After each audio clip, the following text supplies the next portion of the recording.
Hello, welcome to the Scroll Ensemble Classical Music Improvisation channel.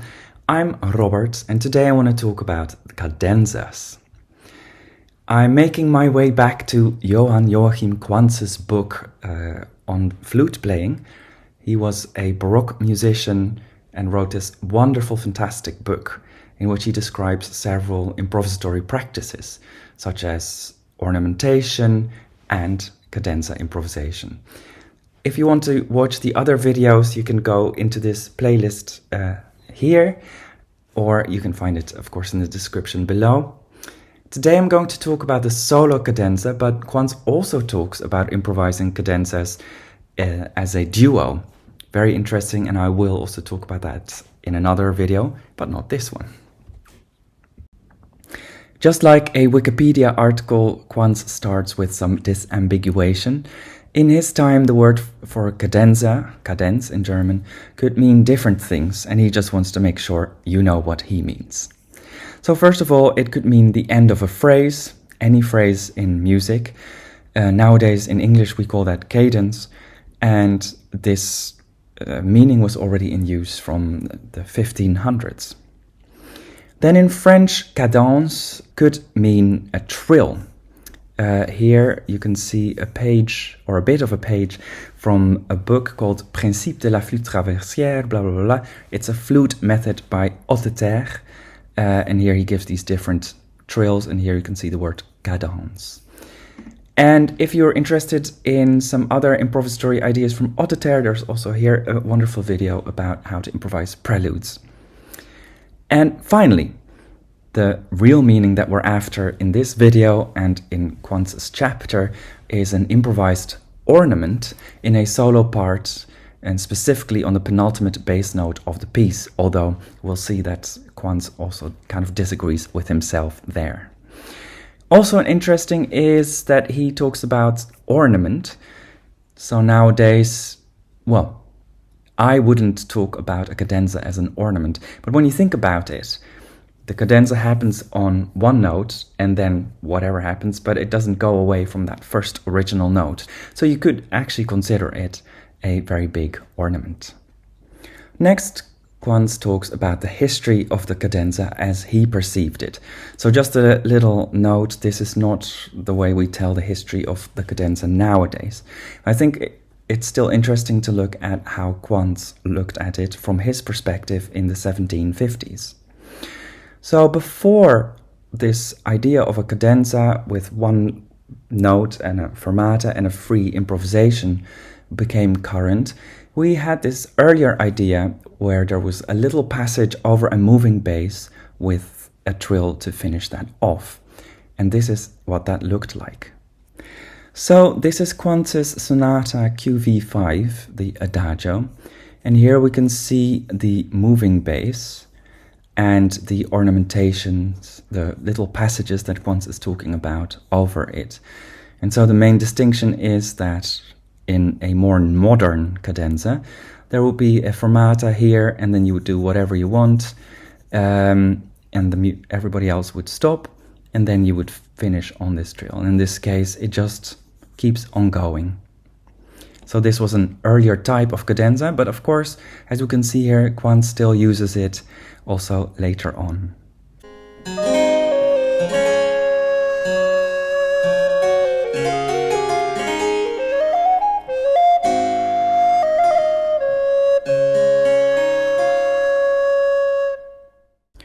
Another idea that may have been floating around already before, according to Quantz, are these fermatas in the middle of the piece. And they imply the possibility of adding a cadenza as well. And this is interesting because, as you may well remember, before Quantz was talking about cadenzas specifically tied to this penultimate note in the bass. And here he's basically saying, well, there might be other places in the music that you can add such cadenzas. Let's have a look at such an example in his own repertoire as well. So this is Quantz's Sonata QV54, the Presto in 2/4. That's important for later on, remember. And here in the middle of the piece, because this is not the start and this is not the end, in the middle we see this fermata which we could add a little cadenza or a little bridge if we wanted to.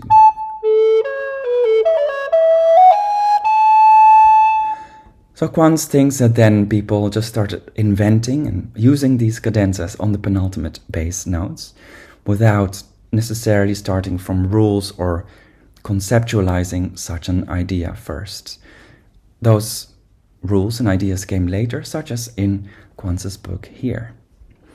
The first written examples of music where there would be fermatas, or sometimes it would say cadenza or ad libitum, were, according to Quantz, from after 1710, 1716 in music from Italy. He sadly doesn't mention which were the earliest pieces that he knows about having these fermatas or cadenzas in them. Then finally he talks about the French. They don't use cadenzas in their music unless they're trying to emulate Italian music. So now we're starting to get to some of the good bits. Where should one add a cadenza? We already know that Quantz's favorite place for a cadenza is at the end of a piece on the penultimate note of the bass. And he also mentions this is the 5th degree of the piece. Next is the rule that we should only add cadenzas in slow pieces, and perhaps some serious quick ones. But definitely not in fast pieces in 2/4, 3/4, 3/8, 6/8 and 12/8, which kind of sounds like almost all fast pieces anyway. And this is where I would like you to remember that presto in 2/4 that Quantz himself wrote. And there's the fermata in the middle, and I think one could argue it's easy enough to add a cadenza there, and Quantz also talks about this possibility himself. Another interesting collection is C.P.E. Bach's collection of cadenzas for the keyboard concertos that he wrote himself. It's an interesting body of examples. There's quite a few of them, and I hope I will be able to make a video about them too. So far I just quickly browsed and already found H417, the first movement in 3/4. It's a quick allegro, and C.P.E. Bach himself gives 2 examples of how you could add a cadenza to that movement. So that's a fast piece in 3/4 by someone who also lived in Berlin, like Quantz, at the same court and lived in the same time. So not all of these rules are really hard rules, I would say. Another idea we can take with a grain of salt, which is a bit related to this, is Quantz's idea to only add 1 cadenza per piece and only at the end. Quantz kind of gives this example. Imagine if you're a singer and you're singing an aria, and there's an A part and a B part. The A part already has 2 opportunities for a cadenza. Maybe in the B part you can add 1 too. Of course you have to repeat the A part, so that's 5 cadenzas in total, and you would not be able to make them all different enough, so the audience would get bored and you would get fired, and that's the end. Okay, I took a little bit of liberty with that idea. The story is mine, but the idea stands. And I think it basically implies that people did this. And he says it's not a good idea, but I think if you can make it work, then by all means you should at least try. So why should you add a cadenza at all? I think it's very interesting that Quantz wants to talk about this. And his first point is to surprise the listener one more time at the end of the piece to make a special lasting impression. So I think this is really a great insight, that even though you've played this beautiful piece and virtuosic passages and whatever, nevertheless, the real impression that you're leaving behind is with your cadenza, with your own bit of music. And then on a more negative note, not adding a cadenza was considered to be a great defect. So to be a real artist, you should add your own cadenza. So how should your cadenza relate to the original piece? First of all, it should have the same feel or affect as the original music, and then expressed as strongly as possible. And perhaps this relates to this idea that the cadenza is your moment, and kind of at the end of the piece, the pinnacle of what has happened, so the sort of conclusion of all that has come before. And then we can use a pleasing element or several elements from the original piece in our cadenza. Quantz also uses this idea in case you don't have so much inspiration in the moment. So this can really help to just get your cadenza started. But at the same time, it's interesting because several cadenzas from the time are not really related to the original piece. And some musicians, also even into the 19th century, would travel around with their standard cadenzas and would just add them to any piece. Quantz also says that some people would add virtuosic cadenzas to an intimate adagio. So apparently these ideas were not as obvious then as they may be to us now. So how could you approach improvising your own cadenza? It's probably already obvious, but Quantz does mention this 3 times, so I'll just say it one more time as well. Cadenzas are supposed to be improvised according to Quantz, but it is possible to memorize them, or of course have someone else write them for you. Apparently it happened back then as well. An interesting point is to focus on fluency rather than on making some kind of very cool cadenza. This idea of fluency is something that one can also practice, sometimes even just with 1 bar or 4 notes or just a small chunk. Because often when we're improvising, we start off really well and we have all these ideas, and then at some point we kind of jitter to a halt. And that obviously does not make a great impression. And it's also, I think, why a lot of people then decide, well, I'm not going to improvise, because that often happens. So it's good to practice fluency rather than just the actual things you want to be doing. Now, these next 2 points I will go into more detail, but I will already mention them as a general category. First of all, the melody is an interesting aspect, of course, especially for Quantz as a flute player. There's no bass, but we already probably knew that. But the melody is also not very organized, and we'll look at that in a moment. And then there should not be too many modulations, or maybe even none at all, and that will also come back presently. So let's talk about melody. And I think there's a sort of tension between variation and consistency or efficiency of material. So first of all, Quantz talks about not repeating a figure or ornament more than twice. And his examples also show this. Here's an example that I made myself.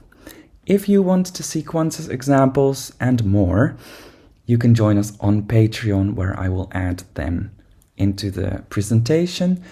And also, of course, by joining on Patreon, you will help me a lot, so I can make more videos and make this more sustainable. So here's a little example of what that might sound like. Now, Quantz also doesn't want us to keep the same meter or division of notes for too long. So in this case here, this is not meant as triplets in a sort of 4/4 kind of meter, but as a sort of change to 6/8 in that moment. Quantz also has some crazy examples with that.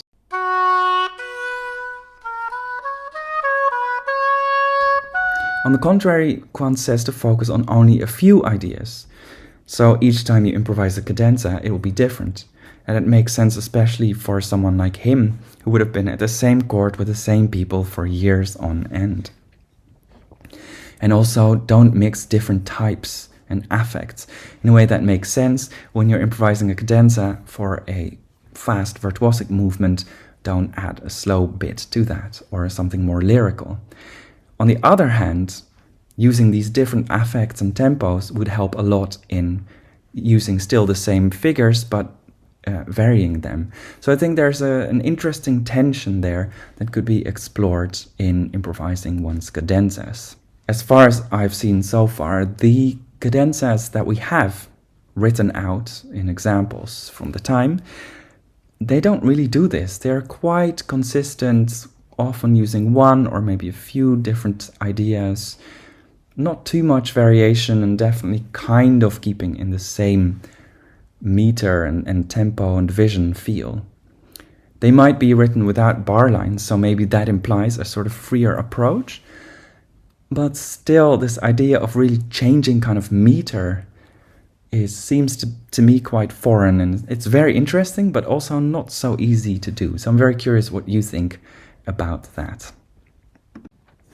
So let's talk about some different types of cadenzas. Now this is not Quantz's original typology, so he doesn't organize them like this. To me, it just seemed like an interesting or easier way to organize some of this information that otherwise just becomes kind of a list of all these options. Then we could of course talk also about cadenzas in a minor mode, and they can contain chromatism. Only 3-4 steps at a time. Here's a little example of what that means.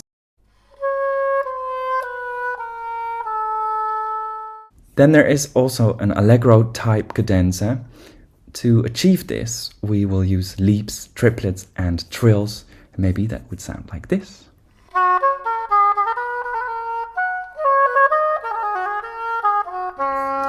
For a melancholy type cadenza, we can use small intervals and dissonances, as I have done here. And I've tried also this meter change and this kind of whoop, swapping a little bit where it feels like the beat is falling 2 times.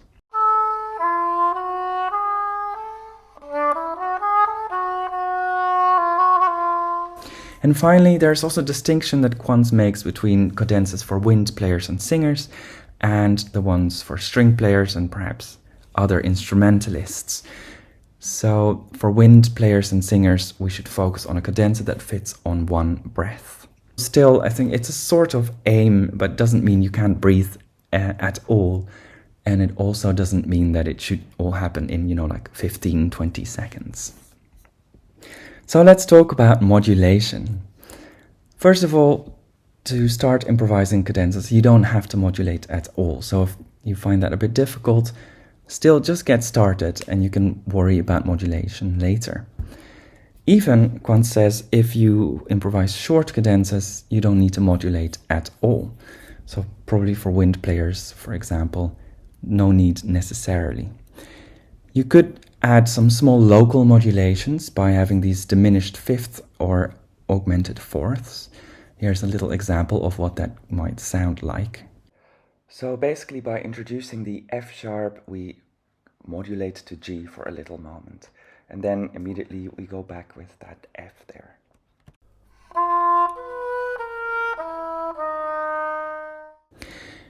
If you improvise longer cadenzas, you could modulate to the subdominant. And even longer cadenzas could first modulate to the subdominant and then to the dominant. And then, of course, you make your way back. Now, inside a major cadenza, you could also kind of improvise in minor for a bit, but it must be done carefully and it's not really advised. So how does modulation work practically? Quantz's first idea was to modulate to the subdominant, which is the 4th degree in a key. So if we're in C, we can count up C, D, E, F. F is the subdominant. How do we get there? We introduce the 7th degree. So that's actually 1 step down from C, the B. And we just flatten it. So it becomes a B flat. And this B flat loves going to the A, which really turns us to this feeling of F major. And especially in combination with that E, the E then loves going to the F, that B flat to the A. And so in that way, we can modulate temporarily to the subdominant.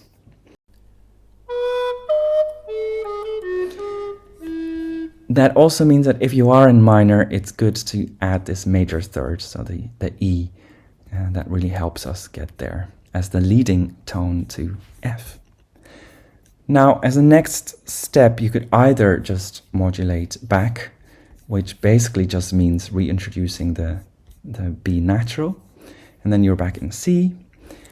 Or you could also modulate to the dominant as a next step. And this is done by introducing the sharp 4. So that 4 that we knew before, the F before, becomes sharpened, becomes an F sharp, and that really leads us to the G and really leads the ear to believe that that's our new home key. Then we can come back to C major in the end modulate back to the tonic by reintroducing the F. And finally, I love this little bit of advice as well. Now, Quantz seems to mean this a little bit arrogantly, but this is actually interesting and important for us, because this gives us a kind of green card to just try stuff, because even good musicians sometimes improvise bad cadenzas. And Quantz gives some, I think, sort of hilarious reasons, but also some of them that we can find, for instance, in contemporary ideas of improvised theater, so contemporary to us, I mean. There could be an unpleasant state of mind. Sometimes you're just not in the mood, or also sometimes, me personally, I'm a little bit scared of who might be sitting in the audience, or just the brain is a bit foggy and you just don't really have ideas. Now then there's an interesting idea of too much vivacity, and later on Quantz seems to elaborate a bit on that, and he says it's not about fast notes in a cadenza, although one might think that at first, but it's rather about some simple, beautiful intervals mixed in with some nice dissonances, and that's already a wonderful cadenza. Now there might also be indifference and negligence. Now I don't think that would be your case, since you're watching this entire video and you made it all the way through, so you can't be that indifferent or negligent. But what might happen is a temporary lack of invention. And for this, I actually personally always find it very important to involve rests. It's not for nothing that inspiration is also related to this word of breathing in, inspirare. So if we have a rest, we just stop for a moment. To the audience it will sound very exciting because they think you're just playing with them and what might actually be coming next. And you can take a good deep breath, and very often with that new oxygen we will find also new ideas. Then a very interesting point, I think, is a disregard of the listeners. I'm not sure entirely what Quantz means with that, because he doesn't really talk about that in more detail. This is just a list with commas, and this is basically one sentence. But I have noticed sometimes sitting in the audience, listening to some people improvising, that they're very busy with what they are doing. And vice versa, when you are in the driver's seat as an improviser, you can sometimes feel a little bit whether the audience is still interested in what you're doing or not. A great example is a friend of mine. She did this beautiful song that we challenged each other to improvise. It was very new for her, and she did it. It was great, and after 1 minute she was just stopped, and that was kind of the assignment anyway. It would have been perfect, but somehow she felt like, oh no, it was just, I think I've only been improvising for 2 seconds, and then she just kept going and going and going, and then at some point, of course, the audience lost interest, and that would have been a point to kind of realize, oh yeah, but actually I think at this point this is enough for the audience, and it doesn't matter whether it's 30 seconds or 3 minutes. But that contact with the audience can be very interesting and very inspiring. And finally, excessive artificiality. It's something that last year I did as well for a bit. I did a tour where I was improvising some cadenzas in a piece, and then there was this jazz musician that I admired in the audience, and then I wanted to make this really interesting 2-part kind of fugue in the cadenza, and I shouldn't have, because the cadenza lost its fluency and I got a bit lost, and it became a little bit, it was just unclear, and I didn't manage really to do the thing I wanted to. And even in the bit that I did manage, that in a way I was kind of proud of, and then I was like, oh, did you hear the fugue? And we're like, no. So sometimes it's best to just go with that flow that Quantz mentioned earlier on. So thank you for watching this all the way to the end. I hope you enjoyed it. Don't forget to like, subscribe, and all of that. And hopefully see you in some of our next videos. Or some of the other videos. As I mentioned, there's lots of Quantz videos, but also tutorials and lots of other descriptive videos. In a similar vein, like this video, I also did a video on Hotteterre's L'Art de Préluder, 40 minutes or even more of loads of information, so maybe that's interesting as well. And also new courses are coming up, so if you want to join me for that, online courses in ornamentation, prelude, improvisation, and more.